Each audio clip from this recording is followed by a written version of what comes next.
gotta protest, we need to make banners. What's your thoughts? Tell us your ideas.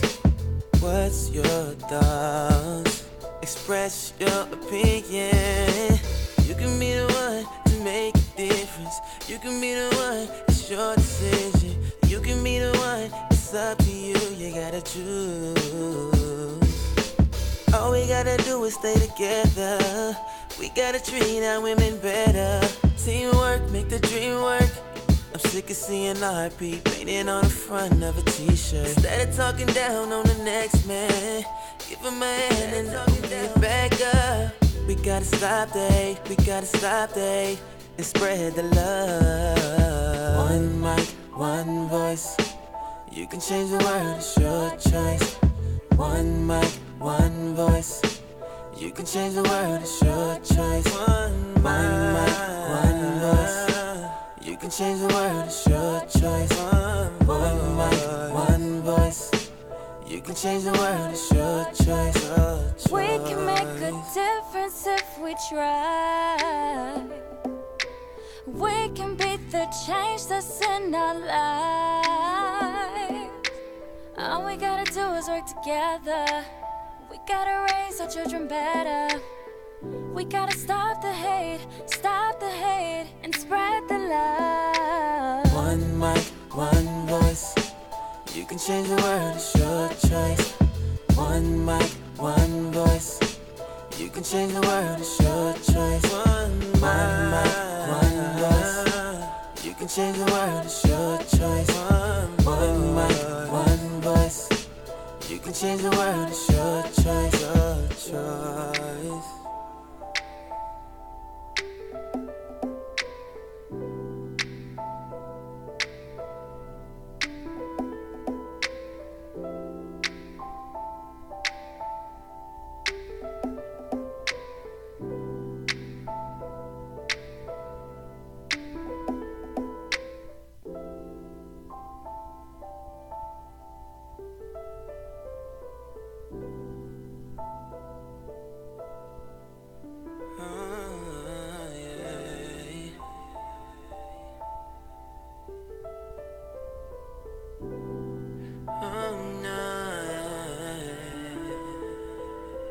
One mic, one voice.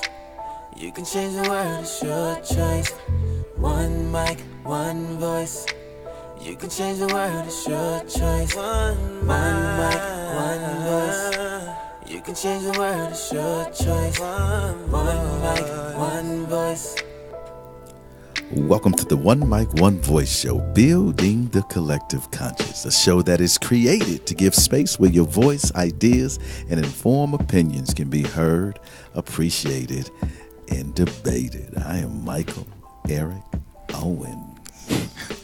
And I am DT, and welcome to episode 125. Wow. We moving on up. Yes, sir. Moving on up. 125. The title of our episode today is Heather Heyer, 1 year later. It's been a whole year. Man, time goes by fast. You know, a lot has transpired. And folks, we have to deal with the uncomfortable, the improbable. Some might say the unforgivable. But this is our current reality. And it is necessary. It is necessary to look back. You know, history is a great teacher. At least we hope. And I couldn't help but think about her mother. We're going to hear some things, some words from her mother today. But how her reality changed. Her father too. Let me toss him in there as well. And how their reality changed when she was murdered. Yeah, she's become an extension of them, the mother especially, with the foundation that I think she's done to keep Heather's legacy alive. And like you said, on a day-to-day basis, it's now her in this new reality of spreading her daughter's message and being able to help rally people together for positive causes. When one becomes famous There's a lot of ways to become famous. And I don't know if this is the way that most people would choose. Some would say this is the ultimate sacrifice, the ultimate price paid for what one believes in. Few have the courage. Let's say that. Few have the courage to lay down their life. Now, she didn't do it willingly. It was taken from her. But the end result is still the same. And we are left with truly thinking about who she was, how did she live, what was her belief system, and how does this legacy continue to impact our society. Folks, we're going to take a listen to, this is part of her, I believe, her memorial service, and these are her parents speaking. And I want you to listen to the words of Heather's parents. As I listened and to her friends,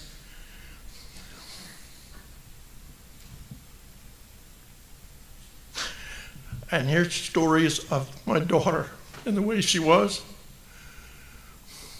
She loved people. She wanted equality. And in this issue of the day of her passing, she wanted to put down hate. And for my part, we just need to stop all this stuff and just forgive each other. I think that's what the Lord would want us to do, is to stop, just love one another. I came here today and I was overwhelmed. I was overwhelmed at the rainbow of colors in this room. That's how Heather was. It didn't matter who you were or where you were from. If she loved you, that was it. You were stuck. I think the reason that what happened to Heather has struck a chord is because we know that what she did is achievable. We don't all have to die. We don't all have to sacrifice our lives. They tried to kill my child to shut her up. Well, guess what? You just magnified her.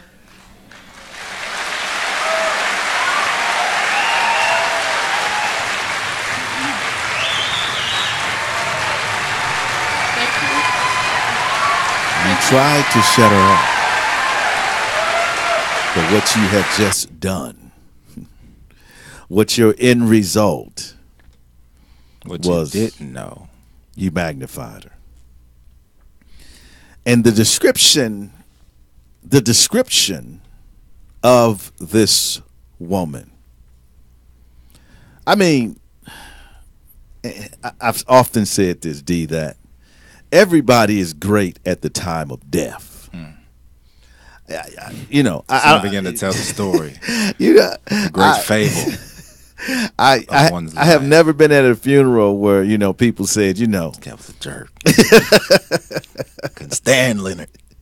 I'm glad he gone. This day couldn't come soon enough. Yeah. Still owes me $20. Right. But with all, pun intended, I think she was an activist. She was a caring person. The dad talks about all the reflections that he received about the way she was. That's what stuck out to me, the way she was, the finality of life, the end of the road, so to speak, when there's nothing left but memories. There's nothing left but recollections of days gone by. Man,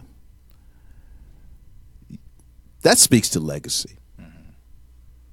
What will people say about you Right? I mean, because some of us are living strictly for ourselves. Some of us could care less about the problems of others or the struggles of others. Some of us are simply trying to feed the beast that we see in the mirror. And I'm here to tell you, history will speak of you.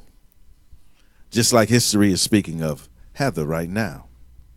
What I think, too, is cool is that, you know, it's still a great deal to learn about a person. Like you said, even after they're gone, everybody's coming together and giving those memories life. Being able to tell stories about, you know, who this person was. It gives you another glimpse of, you know, the total person, which I think is good on the ends that you can have mostly positive stories. Absolutely. But, you know, he said he was overwhelmed at the amount of diversity that was in the room. And, you know, I assume my home going to be something similar, you know, people from all walks. That's something to think about. Because in order to have people from all walks of life celebrating you at the end of your days, that means you had to have some relationships that mattered. Right. Now, in Heather's case, I'm sure people came from all over that believed in the same thing she believed in, right? But on the micro level, who's going to be celebrating you? But I made note of that. He talked about, you know, putting down hate. Hate, a powerful emotion. The flip coin of love. All right, we flip it over. Ooh, man. Ouch. Oh, but I thought you loved me. Flip it over. No, that was last week. You thought it was unconditional sight. I hate you. But you think about the powerful emotion of hate. Hate took her life. Hate took her life. You know, Mike, she was really a martyr, and you mentioned this on our last episode when we covered this story. You know, at the time I was still a bit shocked, you know, that I felt her life was really giving for nothing. But, you know, as her mother said, the intention was to suppress the voice, and now it's been amplified.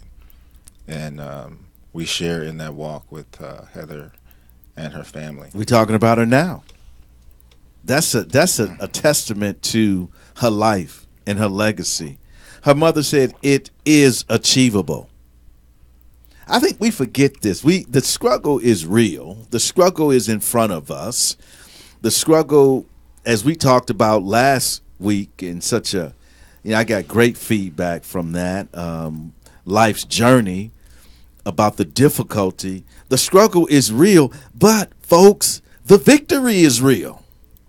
The achievement is real. The very fact that we're sitting here talking about her life signifies the fact that she did not lose. Remember what the young man said last week? You never lose. Heather just has moved on to her next journey, right? But the impact is so profound. But who was Heather Heyer? Who was she? I mean, who was she? Well, Heather was born in Charlottesville. She actually grew up in Ruckersville, Virginia, north of Charlottesville, near Shenandoah National Park. Shenandoah. Heather's mother, Susan Bro, and her father's name was Mark Heyer. Heather's mother and father separated, and she married Mr. Kim Bro. She graduated from William Monroe High School in Standardsville, Virginia. After high school, she got a job at a local restaurant and began waitressing. Heather then worked in the bankruptcy department of the Miller Law Group in Charlottesville. She continued to work as a waitress and went to school at night to improve her knowledge of law. Yeah. She was a real person with real admirations, ambitions, goals, right? She's a hard worker. And you hear her stories just, you know, very associated with the common person. Oh, absolutely. You know, going through the phases and stages of improvement. independence. I think that's the beauty of Heather, was the fact that okay, let me just say this. The fact that the fact that you look at great figures. You look at Gandhi, you look at King, you look at Malcolm X, you look at John F. Kennedy. You look at all of these great historical figures, and you go, man, I could never be that. The beauty of Heather is that you can look at her life and you can go, that's me. That's me already. That's me, right? You know, Juggling several things. Just trying to be part of a larger story. That's what Heather was all about. Trying to position herself in the fight for human rights, social justice. She was 32. She was only 32. She had her whole life ahead of her. But she was focused in on, in my opinion, right, real life. All this other stuff, the pursuit of capitalistic gain and empire and status and all of those things, to me, are fake life. Real life is man's humanity to man. And I include women in that. It's just a statement. There's no exclusion meant. But this Charlottesville rally, the Unite the Right rally, also known as the Charlottesville rally or Charlottesville riot, is probably a better descriptor of it, was a white supremacist and white nationalistic rally that occurred in Charlottesville, Virginia. And it happened on 2 days, August 11th and 12th of last year. Protesters were members, get this, of the far right, and included members of the alt-right, neo-Confederates, Klansmen, neo-Nazis, and various militias. I don't want to be invited to a group like that, like party. Like, I'm like, DT, hey man, we getting together Friday night, man. You like, well, man, who gonna be there? Oh man, You ain't gonna believe it. man, it's gonna be the far right, alt right, neo Confederates, Wow. Klansmen, Wow. neo Nazis. Tell me more. And man, some groups, man, I can't even name. Some still under investigation right now. That's not a group that I want to associate myself with. And as a sidebar, because we're going to take a break here, but as a sidebar, this is the group of people, the ones that I just named, that the President of the United States said, there's also good people on this side. Mm-hmm. Think about that for a moment. Klansmen. Neo-Nazis, neo-Confederates, alt-right. Good people, folks? Interesting. That tells you where his belief system is. Folks, we're going to take a break. We'll be right back.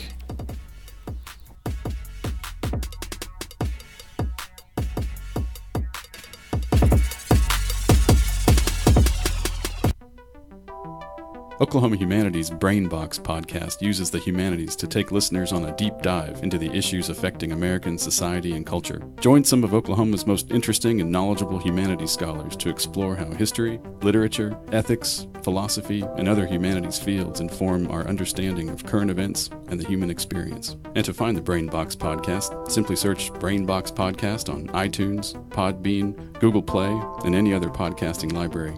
If you have any ideas or comments rattling around in your noggin, email us at brainbox@okhumanities.org.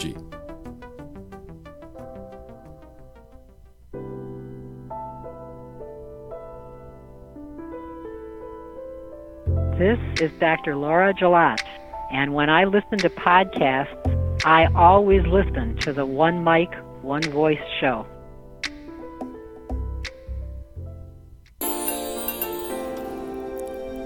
Yeah, it's deep. As I mentioned earlier, we would like to avoid these conversations. But I believe that we grow when we steep our understanding deep within sometimes the horrors of our society. Only then can we find some sort of peace or resolution.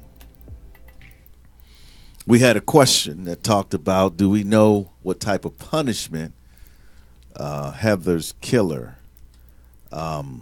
is facing? Well, it says here he's facing 2 potential trials at the state and federal levels for murder, assault, and a federal hate crime charge.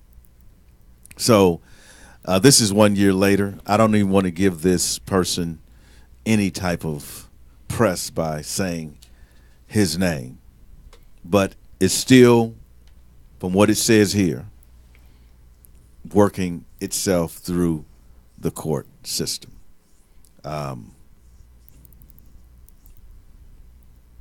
Elijah has a question. Do you feel her death was similar to the beatings of whites by the KKK during the Martin Luther King March?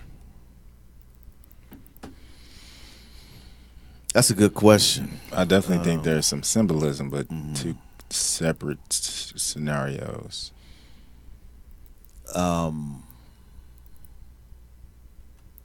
You know, I think the same hate was present, right? The same foe was present against people that were not like them, right?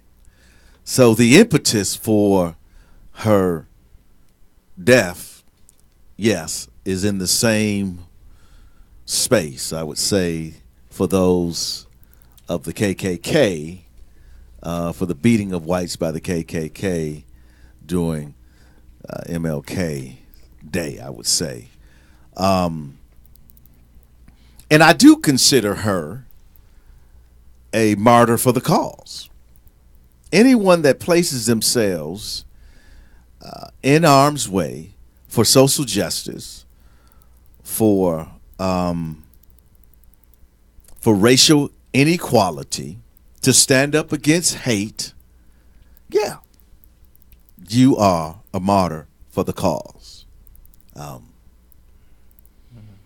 So it's a good question, because I'm always amazed, and this is what like this is what just puzzles me about these clowns, these white supremacists and these white nationalists, and they kill white people. You know, like you're like the white, I'm for the white race and the white race. Why don't you reason with white people if you're so like trying to unite all of the white race, which we know is a misnomer, because there's no, whiteness is socially constructed. It's, you know, anyway, so we're not going to even get into that, but this notion of bringing all white people in unity, but you're murdering white people, right?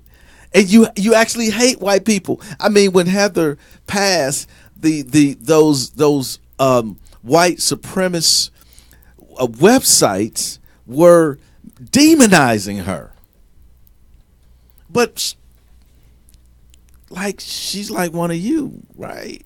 And so that's what's always been confusing to me, because I think they are confused, right, about who they really want. What they really want is white people that believe the same way they do, and everybody else all is or nothing, right? Is the other. But how do we read her question? She's absolutely right, though. It does exactly. Oh, absolutely. So let's look at some things that have been said about Heather,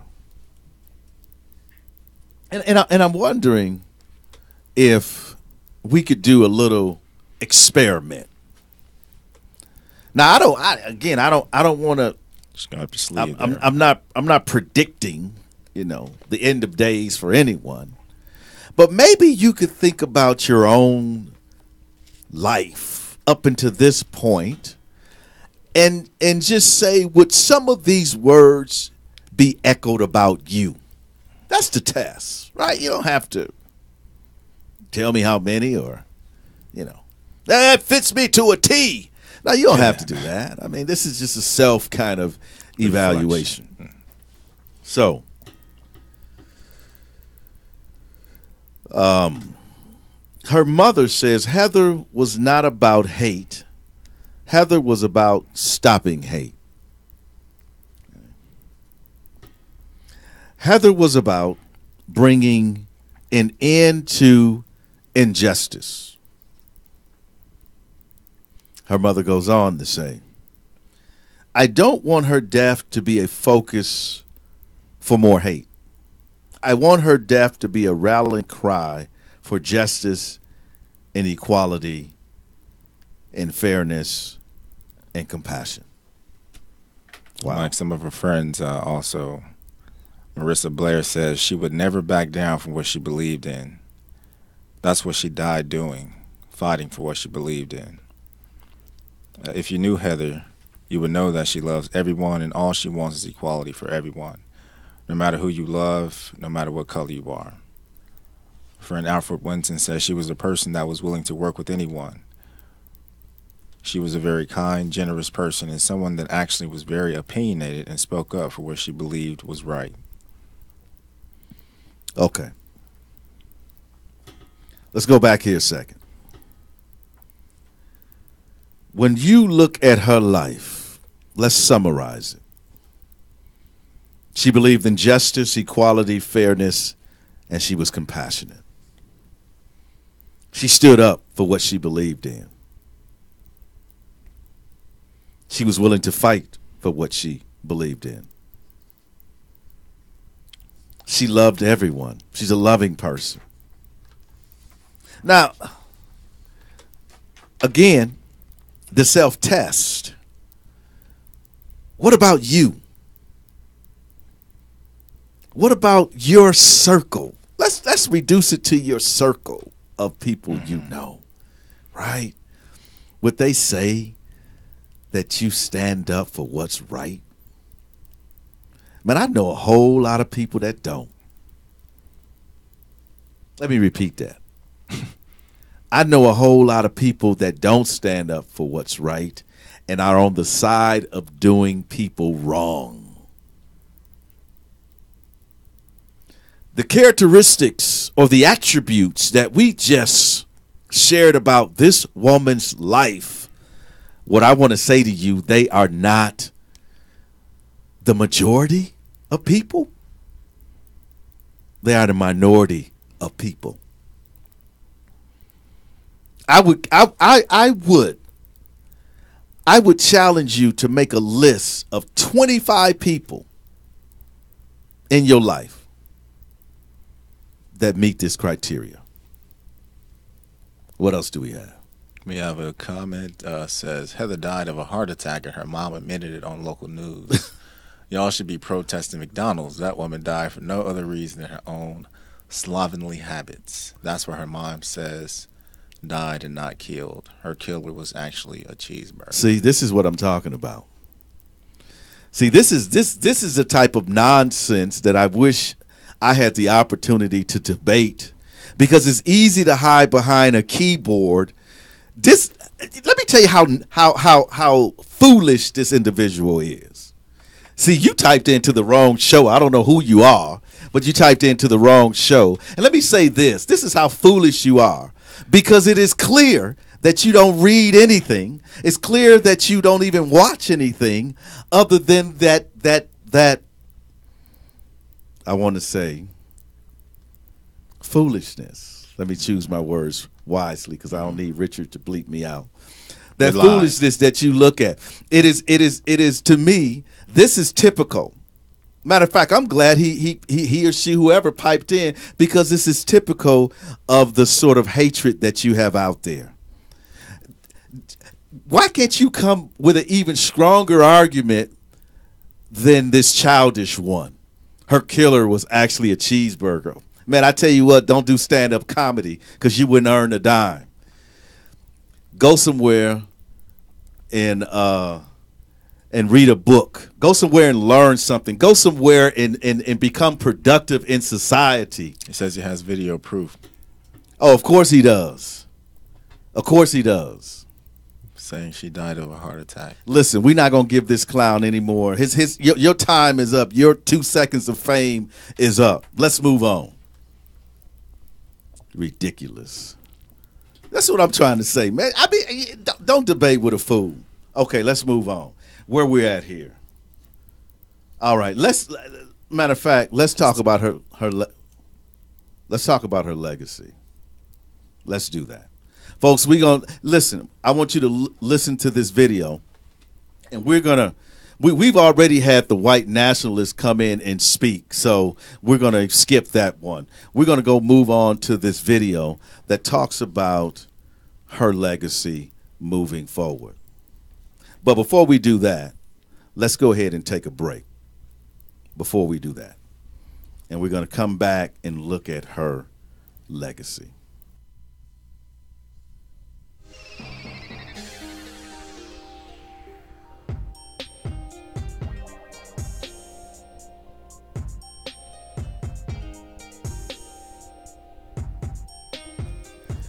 You know, you have to deal with ignorance from time to time. But that's okay, because we live in a country where ignorance is your right. You can share that. However, you can't share it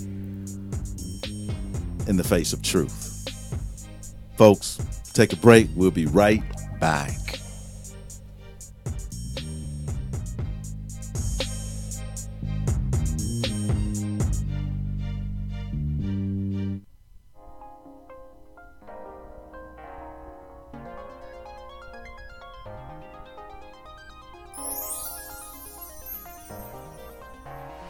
Hi everyone, this is Roxy Davis. And this is Deborah Burris, and we are The Roxy by Design Show. Our show is designed to bring healing as we share our stories while God redesign our lives. So take a ride with us. So you can find us at Podbean, iTunes, Facebook and Twitter, and blackenstudios.com. So thank you everyone for listening to The Roxy by Design Show. You have a blessed day. We love you.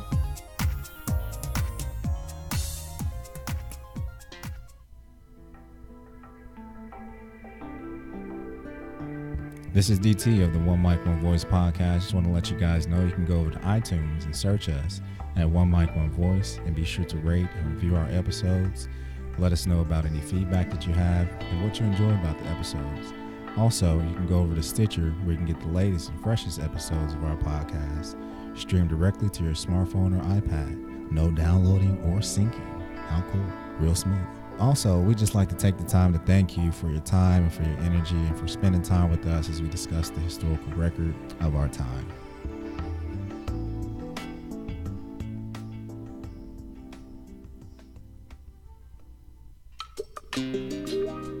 Yeah, we back. We back in Blackened Studios, folks. Gave me a little water. Got you calm now? It got me a little fan over here going on. Couple woo-saws. Yeah, I did some slow meditation. But we're dealing with the truth today. We're not dealing with foolishness. We're not dealing with people that want to demonize social justice, because that's really what this is about. The story is bigger than Heather Heyer. It's what Heather represents, right? That's what they want to destroy. Like everybody that has seen the video, all the reporting on the video, and somehow this clown has the truth. Okay, let's look at and listen to.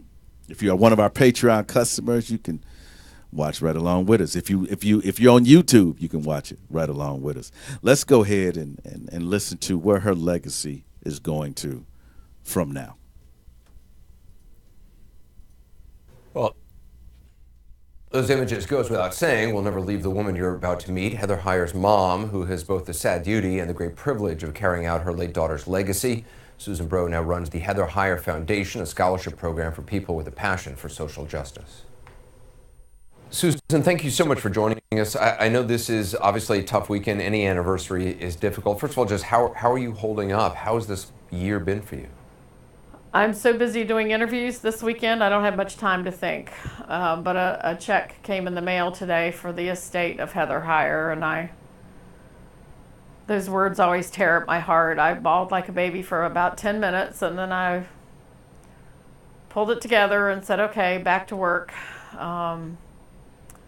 And so that's how I'm getting through the weekend, is I'm staying busy. And then I'm going to collapse Sunday night and collapse Monday. And then Tuesday I'm back at work again, because that's what you do. You survive. You don't give up. The past year has been surreal. People like Spike Lee, Bernie Sanders, they know my name. They have my phone number, That's kind of crazy. And I'm just really trying to push hard now, though. Let's take the focus off of Heather, as Heather would want us to do. And it's been a year now, and let's focus on why she was there. Let's focus on what she died for. Let's focus on the issues that we have yet to resolve. With the Heather Heyer Foundation, I'm trying to find her replacements.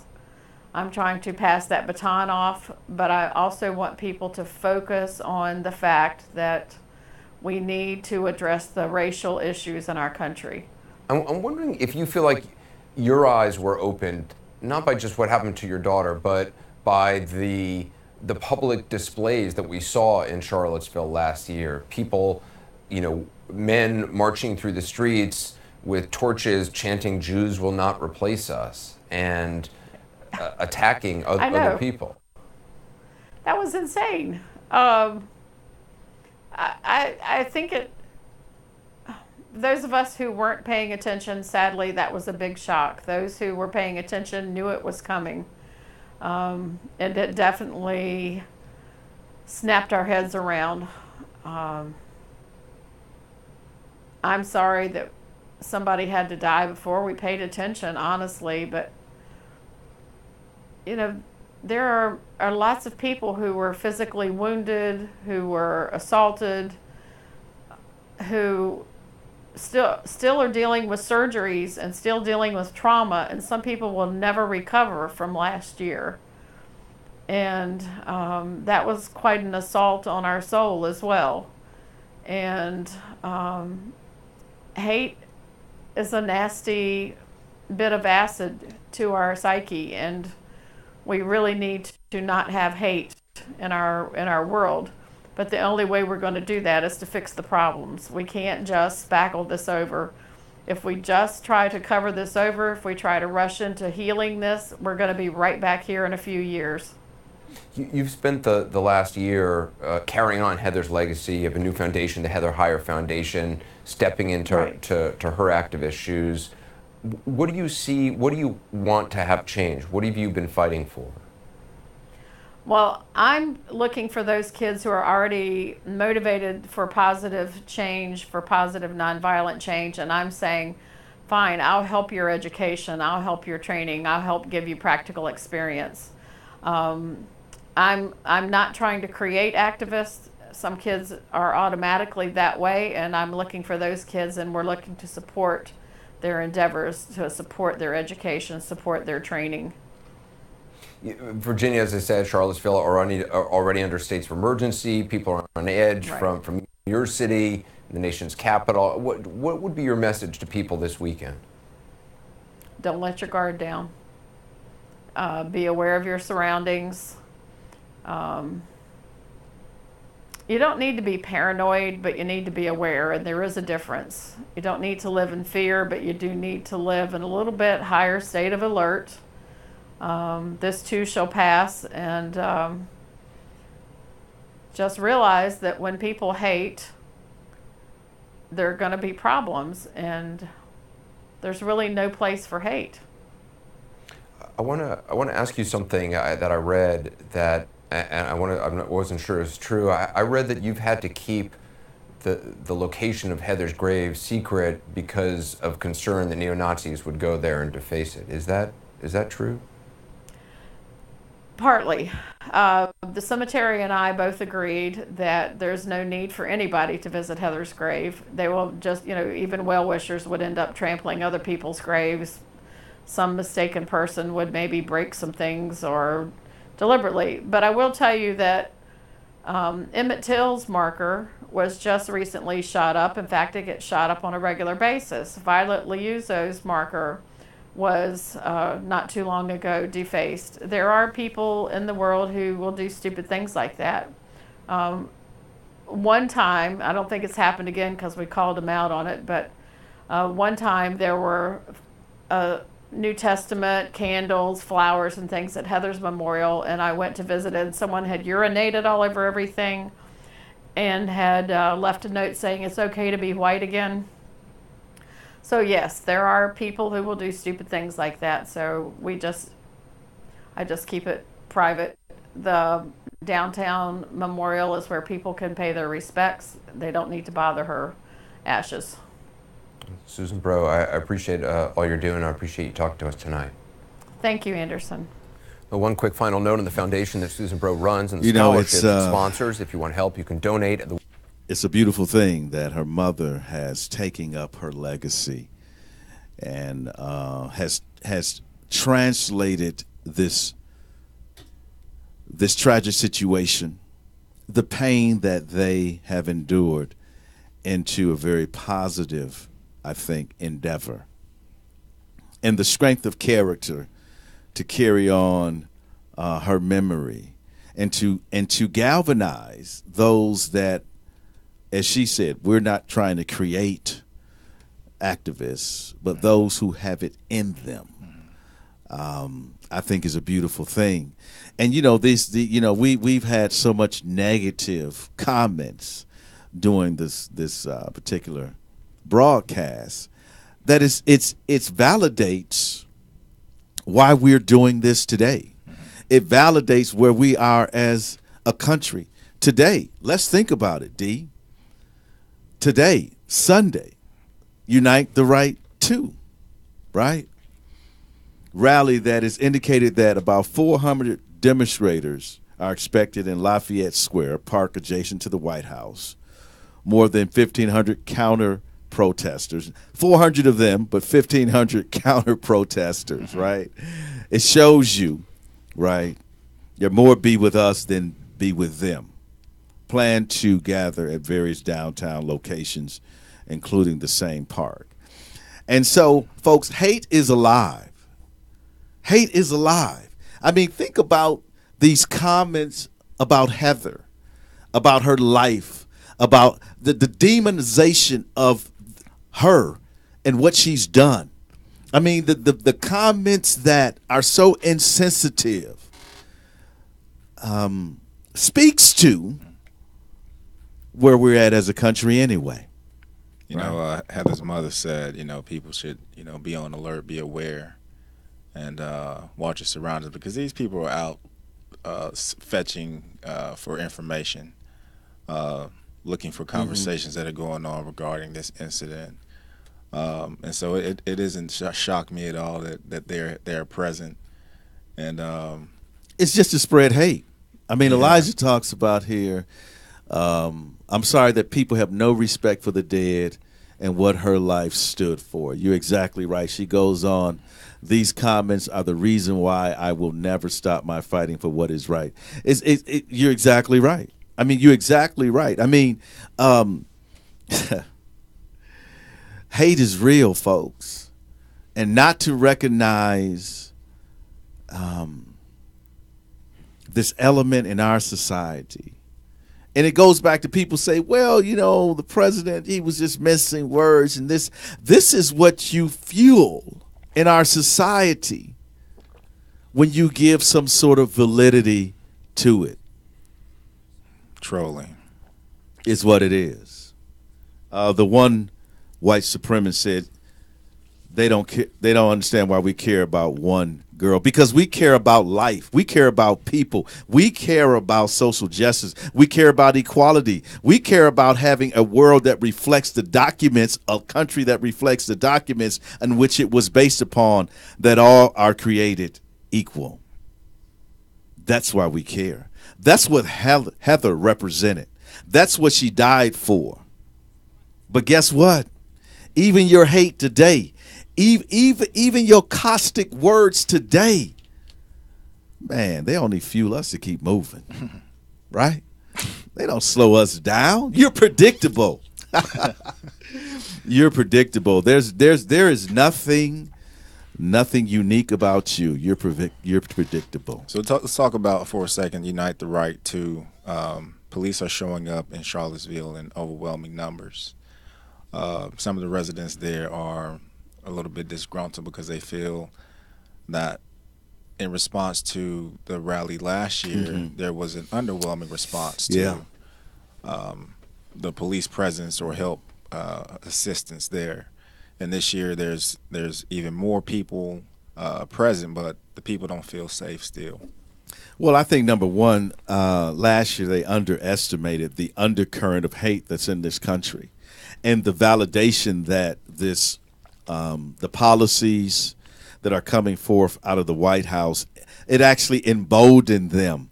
You know, they felt like they had a right now to get up and espouse these ideas because it was being validated from the highest office. So therefore, you know, they were not prepared. And, you know, from what you're saying, D, is they have still not brought themselves up to a readiness. All I can hope is that we don't have a similar outcome as we did before, folks. But what do we do? What do we do in the face of hate? As you can see, if you're on YouTube with us, we keep having these trolls coming live and you know, saying their caustic things about Heather and about others. And again, this is why we are doing this show, because we're looking back. What was the title?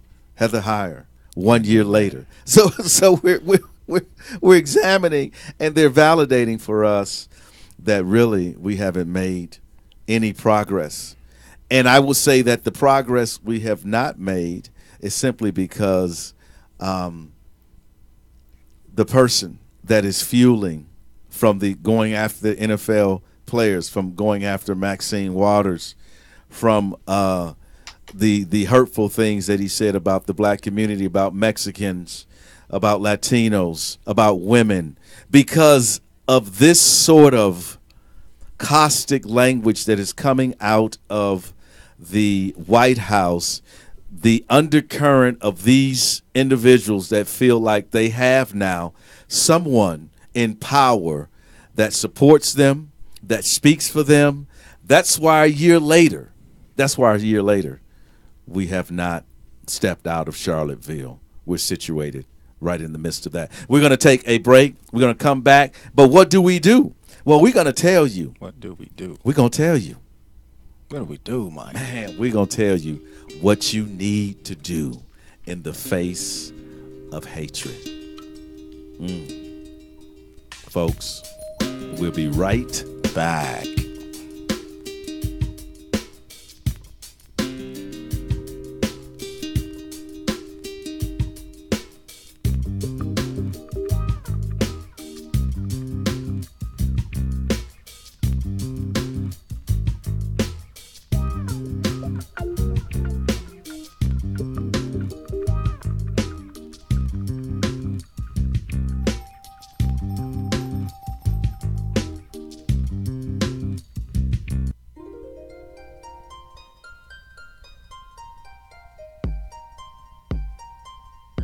Thank you for downloading this episode.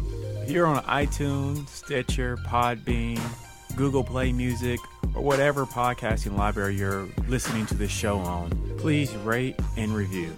Those reviews and ratings help us tremendously. We thank you.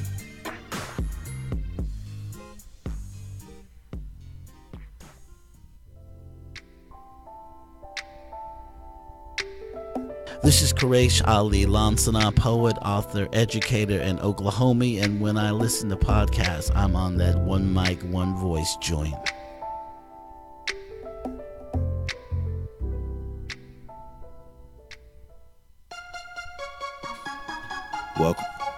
Welcome back, folks. Yeah, the leaderboard is going off now. Heather Heyer, 1 year later.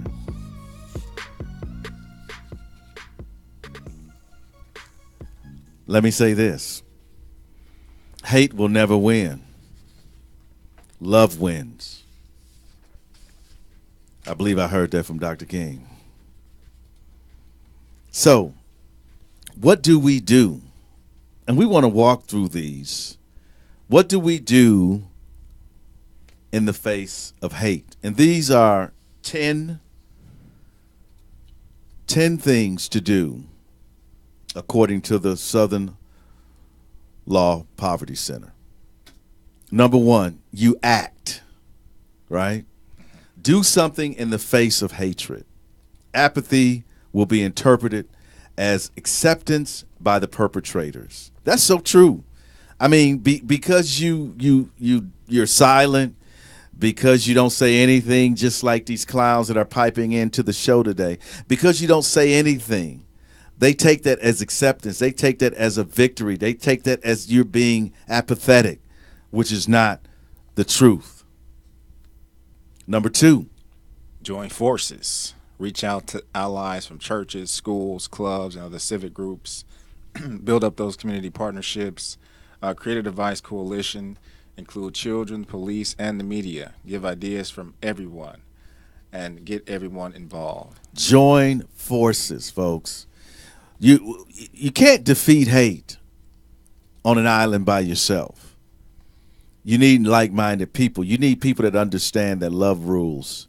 You need people that believe in justice, people that believe in making sure that the wrongs of our country are made right. Number 3, support the victims. Support the victims. Kind of what we're doing here today, talking about Heather's life, right? Hate crimes victims are especially vulnerable. This guy's being charged with a hate crime, right? If you're a victim, you need to report it yourself. So act, join forces, support the victims, tell their stories, right? Remember them, right? Magnify their legacy, as in the Heather Heyer Foundation. Number 4. Speak up. Hate must be exposed and denounced. Help news organizations achieve balance and depth. Do not debate hate group members in conflict-driven forums. Instead, speak up in ways that draw attention away from hate toward unity. Mike, I think you just did a little bit of that. Yeah, I did a little bit of that. Speaking up to the clowns that you're not going to get away with it. You're not going to get away with it. There is no way that you can espouse the ideas that you want to. I mean, go ahead. If you didn't understand that the One Mic, One Voice show is about to form opinions, that means you need to be educated before you open up your mouth. But you can open up your mouth anyway. But however, we're going to open up our mouths too. And the reality is that everything that you have said and spoken, or I should say typed in at your little keyboard, sitting down in your basement in your underwear, everything that you've typed has been an absolute misrepresentation of the facts or a straight out lie. So we speak up. We speak up. Number 5, educate yourself. Educate yourself, folks. Get a book. Read a book. I mean, oh my God. I mean, the ignorance. It's amazing to me that people can have issue with what is an axiom, what is a known fact to be true, you have an issue with that, or you disagree with that, or you have an alternative universe in which you live on Earth too, in which you live, and somehow you're the only one, the single person with the answer. Educate yourself. Be an informed person. Do your research about the conditions in our world today, about the challenges that we face. Only then can you have an informed opinion, or that you can, guess what, be able to add to the dialogue. Number 6. Create an alternative. Do not attend a hate rally. Find another outlet for anger and frustration for people's desire to do something. Hold a unity rally or parade to draw media attention away from hate. That means away from hate. Chuck calls you up, say, hey, thinking about hitting a rally tonight. You down? Tell him, hey, man, I'm cool. I got nothing to Catch do. you on the next one. Or not. And you know, it's so true. Giving audience and attention to hate only makes hate grow. Let's do something much more positive that unites people, not divides people. Spend your time better. Number 7, pressure leaders. Pressure leaders. And I'm not, you know, I get this, elected officials, we always point to them, but I think even on the local level, you need to, even on the local level, you need to engage local leaders, whether it is community leaders such as the clergy, such as business owners, such as nonprofit organizations within your community. Yes, pressure them to get involved, because oftentimes, if they're not being elected by the community, in some way they're benefiting from the community. They need to get engaged, and it is up to us to put the pressure on them. Number 8. Stay engaged. Promote acceptance and address bias before any other hate crime can occur. Expand your comfort zone by reaching out to people outside of your own groups. Stay engaged. We got to stay engaged, man. I mean, that's critical. It's not the time to sleep. It's not the time to get weary. This is a time to stay engaged, to stay focused, to promote the cause of justice for everyone. Number 9, teach acceptance. Teach acceptance, right?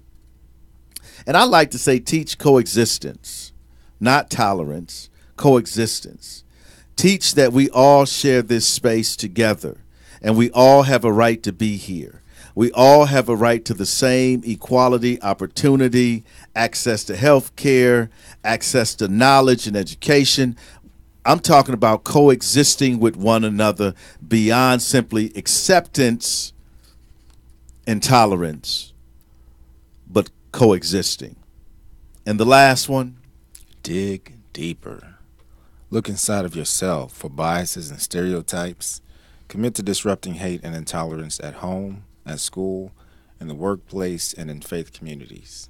That means even at the church, y'all.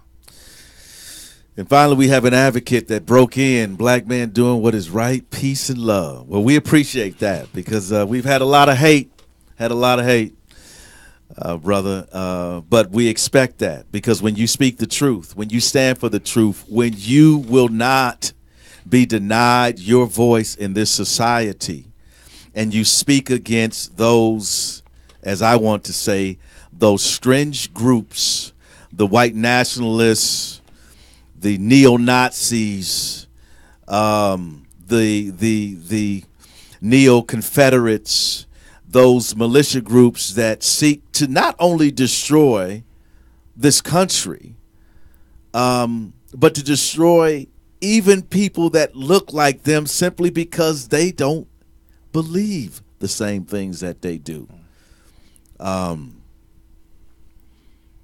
So, folks, there's something we can do about it.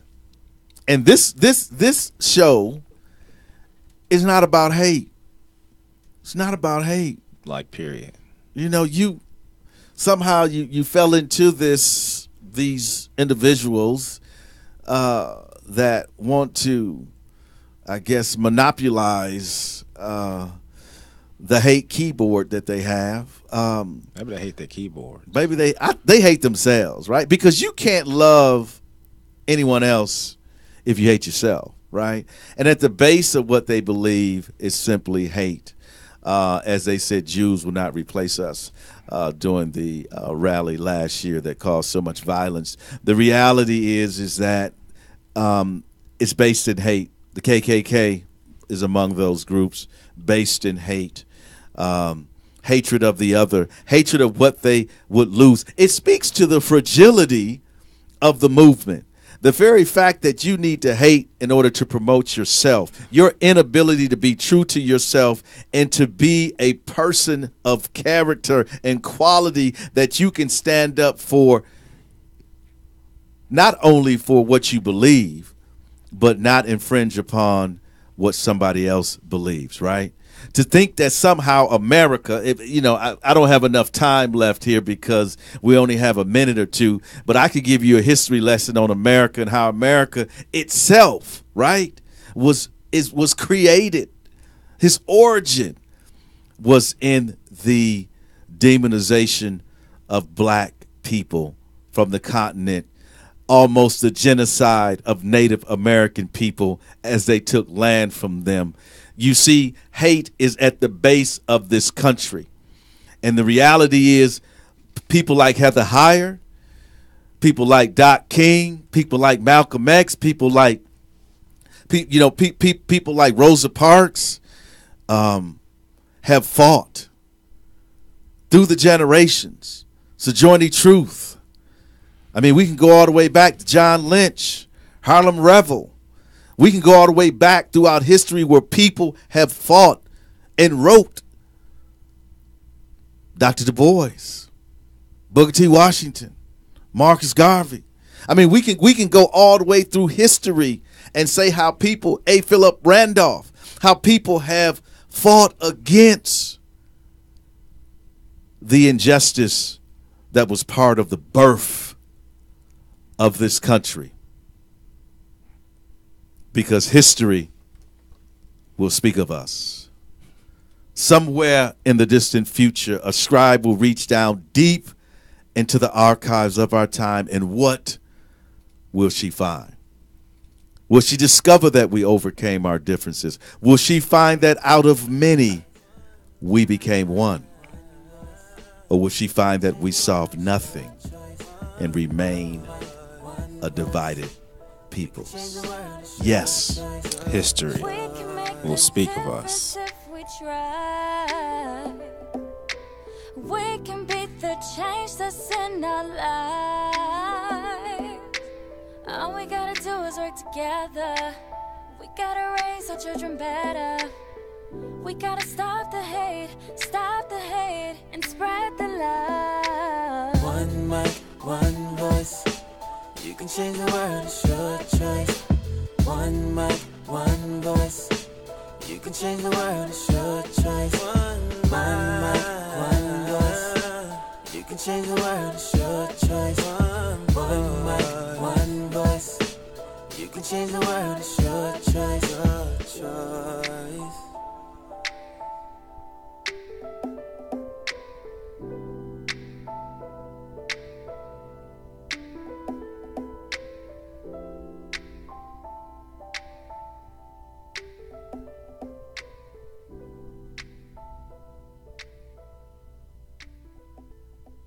Thank you for downloading the One Mic, One Voice show. This episode is brought to you by Blacken Studios. To learn more about Blacken Studios, go to blackenstudios.com or visit their Facebook page. The views and opinions of the One Mic, One Voice podcast show do not reflect the views of Blacken Studios or our other sponsors.